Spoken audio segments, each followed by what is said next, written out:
Hey everybody, welcome to the Stove Mini Clinic from Whole Earth Provision Company. My name's Emery Thunderfoot Cookston, and I'll be your guide through the wonderful world of stovery. Brief introduction, so I am the store manager of our Shepherd location in easy breezy Houston, Texas. I've been hiking, backpacking, and camping and all that jazz for 25 years. Eagle Scout, Outward Bound graduate, through hiker, yada yada yada. The most important part is I own all these stoves. So we're going to talk about them today. So diving right in, the first thing that you would want to think about, and the most obvious difference between all of the stoves that you see here, is how portable does your stove need to be? So obviously this guy, while portable and can travel, not as portable as these other smaller ones here. So this one is going to be great for car camping, emergency preparedness, RVing, canoeing, stuff like that. This is a really fantastic stove. Basically, if size and weight isn't a concern, this is a great option. It's going to be really good for bigger groups, and it's going to be great for more elaborate meals because basically you have two burners. You've got complete temperature control, so you can bring things all the way down to a simmer, all the way up to a roaring boil. So it's a really, really great option. And this is probably the most common stove that you'll see in everyday camp trips. So, state parks, stuff like that, you'll often see stoves like this one. The other style are sort of more portable travel stoves. So these would be stoves like these ones here and these ones over here. These are going to be really, really great for hiking, backpacking, camping, cooking for smaller groups, and also emergency preparedness. So these will also be a little bit more focused, some of them on cooking for just one person, which can often be really, really handy. So pushing this one aside for a second and focusing on the travel stoves, when you're looking at these smaller stoves, they're broken up basically into three different groups. So that's going to be Gourmet, Fast Boil, and Ultralight. Now, gourmet does not mean that you are a Michelin-rated four-star chef. Gourmet means that you basically just have more options in terms of what you can do when you cook. So if you see these ones right here, you'll notice that they have a really, really big burner surface. So they've got really big stands so they can hold bigger pots and pans. They're going to have larger legs too, so they're much more stable, so they can hold heavier dishes. And they're really great for if you're actually cooking something where you're actually doing cooking instead of just boiling water. So say you were going to make a pasta, like a spaghetti bolognese, and you wanted to boil your pasta and then simmer the sauce on the side and then mix them all together at the end. This would be a great stove system for that. Or say you were making like a Guinness beef stew and wanted to have, pour it over mashed potatoes with like a Guinness reduction. These are some of my favorite recipes. These stoves would be excellent for that. Another benefit of your sort of gourmet style stove is that they can be used in a wide variety of temperatures and environments and elevations. So a key thing to notice with these is that the fuel canister is separate from the stove. So you see there's a tube going to the stove. That's what we would call a remote canister stove or a remote fuel source stove. Basically, it just means that the stove is separate from the fuel. What that allows you to do is basically use things like this to create wind protection. So if it's super windy, this really helps. You can also fold up a sheet like this to create a heat shield to make the stove much more efficient. So you've got a lot of variety, and these are really common for Boy Scout patrols. 4 to 6 kids would all probably share one of these stoves. Whereas if you're going on a Boy Scout car camping trip and cooking for 20 or 30 kids, you're probably using a couple of these stoves. The other thing about these stoves here is that you've got remote canister and remote white gas. So basically the fuel source is separate, but they can use different fuel sources. Not all of them, but some of them. And we'll get to that later when we circle back to talk about fuel. The next type of stove that we've got is Fast Boil. So Jetboil is a company that really sort of pioneered this type of stove. This stove is really going to be less focused on cooking and more focused on eating as fast as possible. So basically, these stoves do one thing and they do it really well, and they boil water super, super fast. These stoves are excellent for cooking things like one pot meals are really the general type of meal that you would cook with a stove like this. You're mostly going to be doing solo cooking with a stove like this. You can maybe cook for two, but other than that, that's about it. And you won't really be doing much cooking in the stove itself. So these stoves have heat fins on the bottom that allows the heat to radiate up into the bottom of the stove much faster than you would see with these other stove systems. So it'll boil water really quick, but it also means that the bottom gets really, really hot. And so if you're trying to cook or simmer or stuff like that, it can be really difficult. I'm not saying it can't be done. I've certainly done it before, but it's not as enjoyable experience if you want to make a more elaborate meal in a stove like this. Now, where this stove really excels is, say you were on a backpacking trip, you're by yourself, and you're really tired at the end of the night. All you have to do is boil water and utilize like a freeze-dried or dehydrated food that we sell or other places sell called like Good to Go, Alpine Air, and Packet Gourmet. And you would just pour hot water into that bag, and then you could just eat it straight out of the bag. One neat thing to always remember to use with those stoves is a long spoon. So makes it a lot easier to eat out of the bag, makes it a lot easier to eat out of this stove. You could also use things that you could find at the grocery store, so like Knorr's pasta sides or stuff like that. Those are all going to be really, really excellent for cooking in a stove like this. And what you would do is you would just basically boil the water, pour the pasta dish or rice dish into there, let it sit for a little bit, and then eat out of that stove. It's also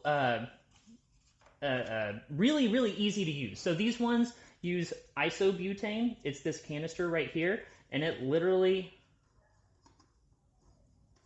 just screws on to the top of it. So I would just put this thing here, screw it on. Ugh. Well, I'm now making it more difficult. But there you go. And then it rests on top of the fuel canister.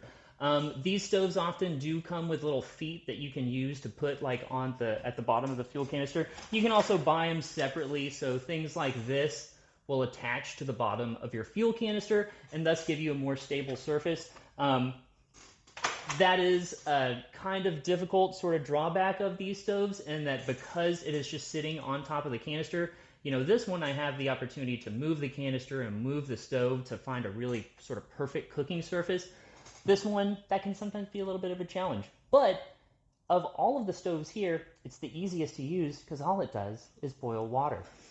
So the next sort of category of stove that we have is ultralight. So that's going to be something like the MSR Pocket Rocket 2.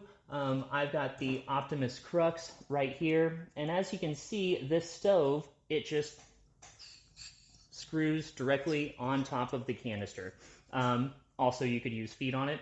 This is for people that are really concerned with weight and space. So these stoves pack up really, really small.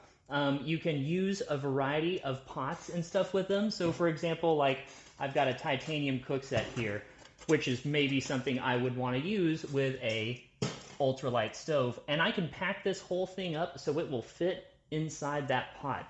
They're going to be among the lightest of the stoves. And you do still have some cooking, a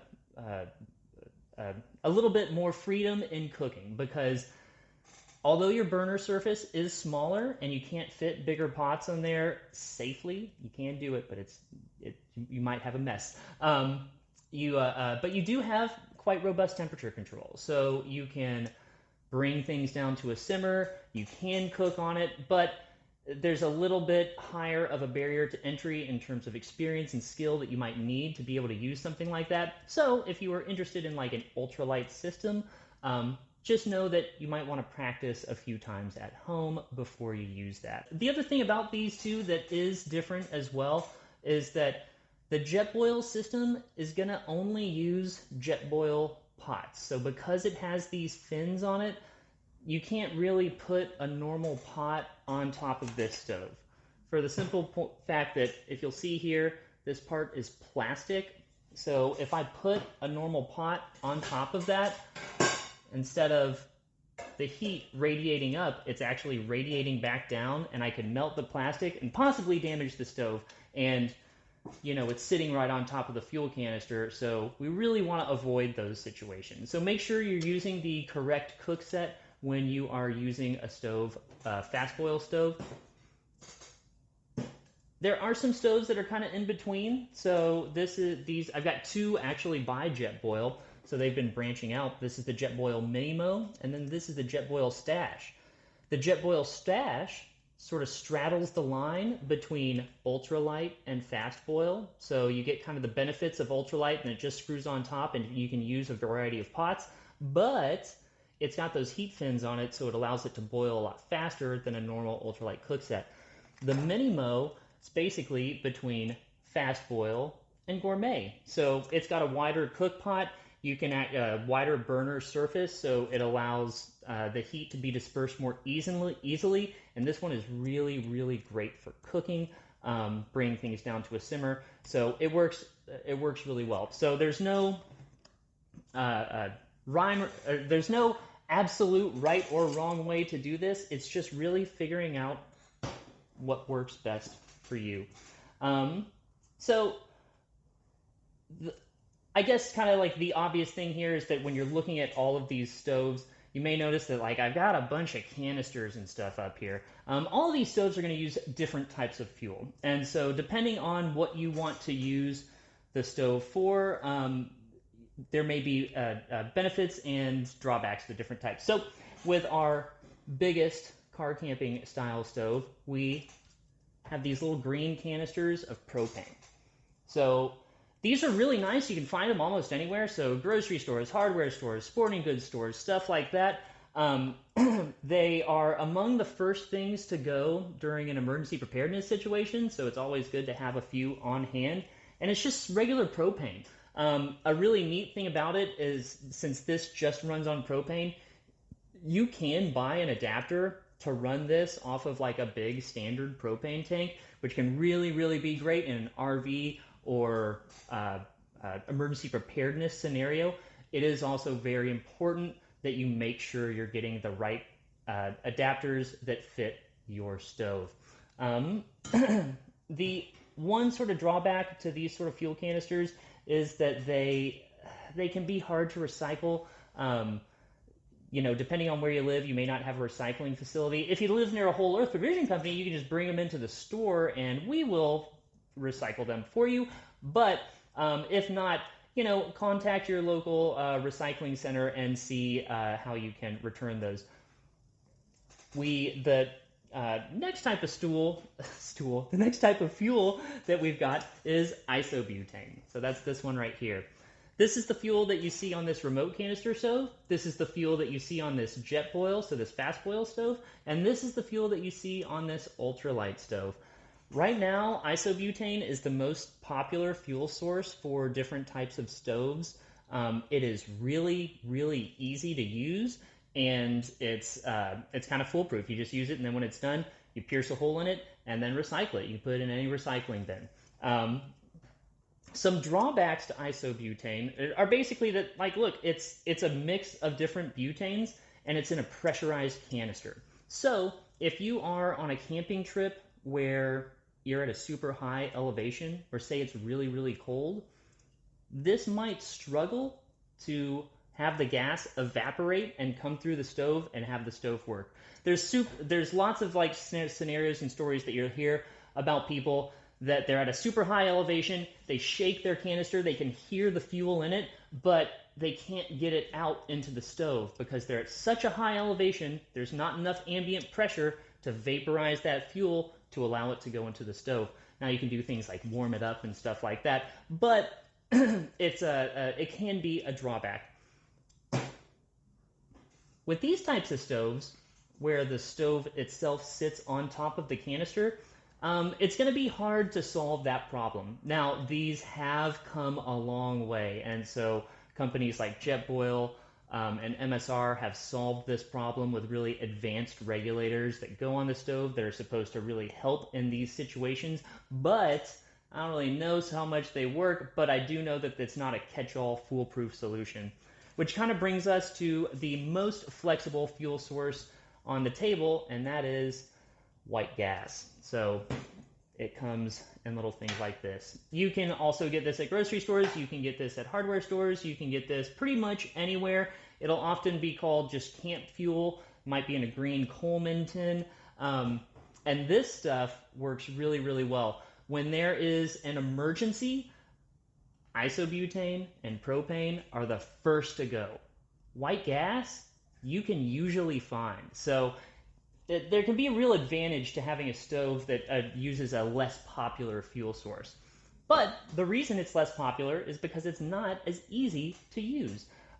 So white gas, I would pour it into this bottle, and then I would pump the bottle to pressurize it, and then the fuel would come from this tube up here over the burner plate and then come out through the stove.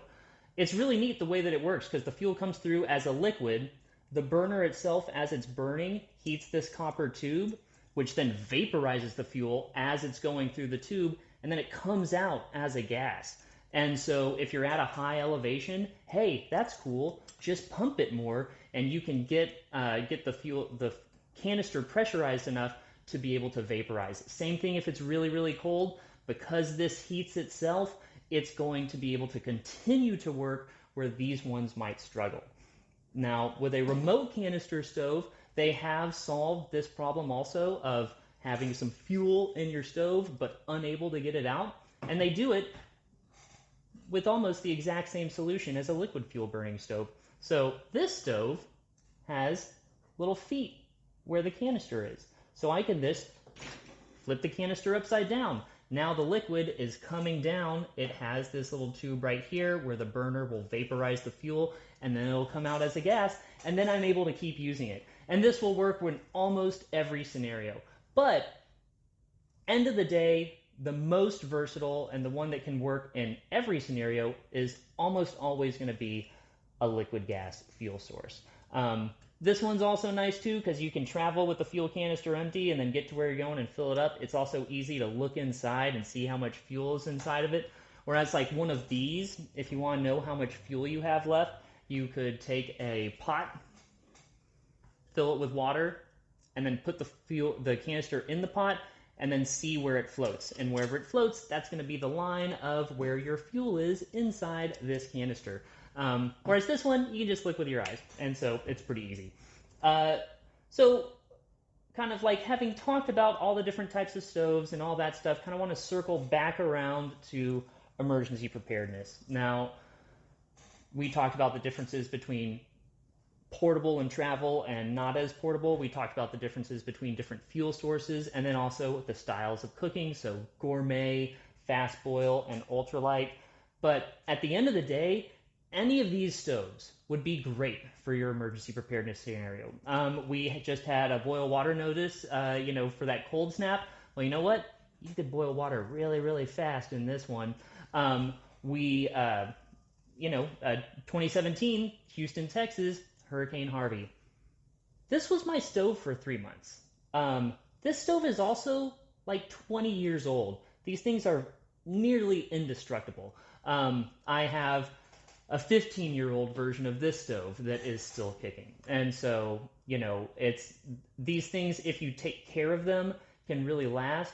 And having something like this in an emergency preparedness scenario, it really helped to give me kind of a sense of normalcy. Having 2 burners, I could wake up in the morning and make my coffee really, really quickly. And this, it's also, by the way, a French press.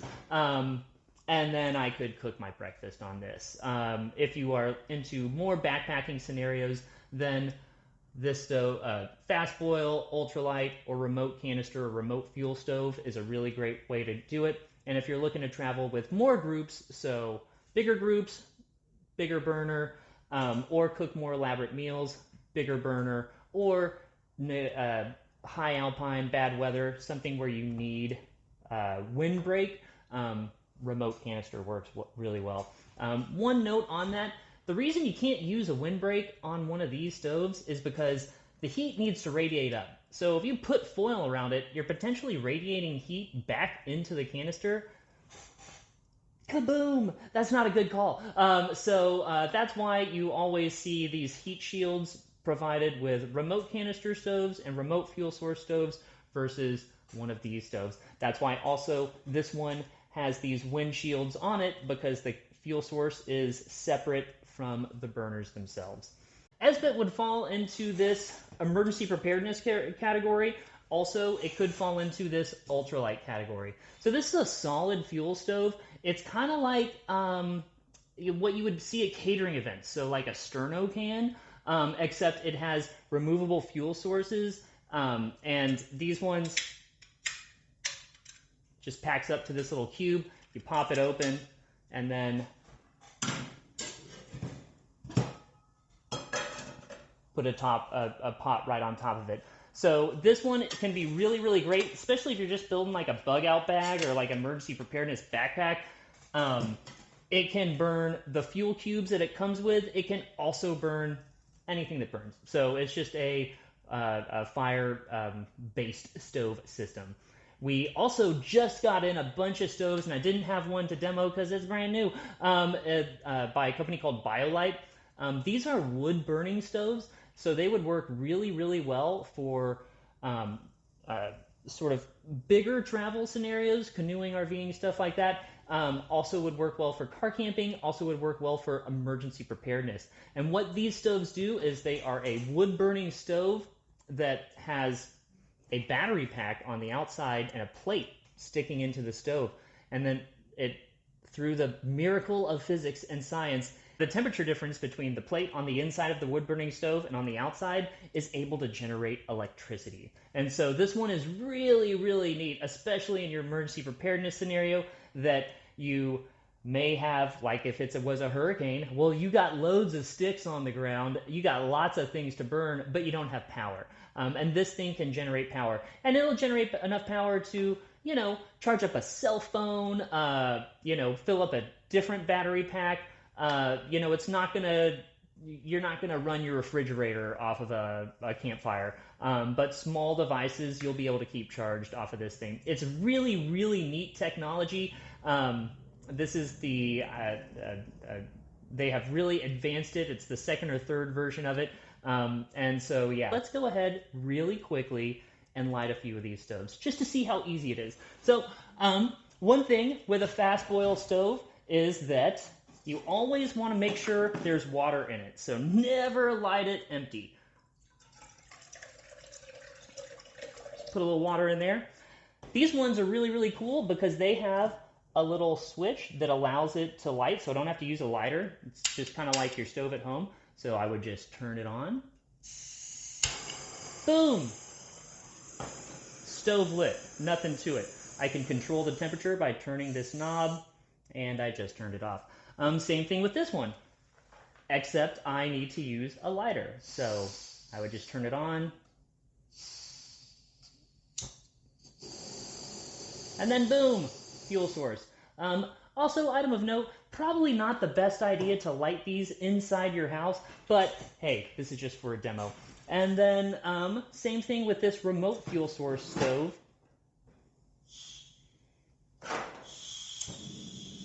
There you go. So super easy to light. You can also hear this one has a deeper, heavier burn for cooking various things.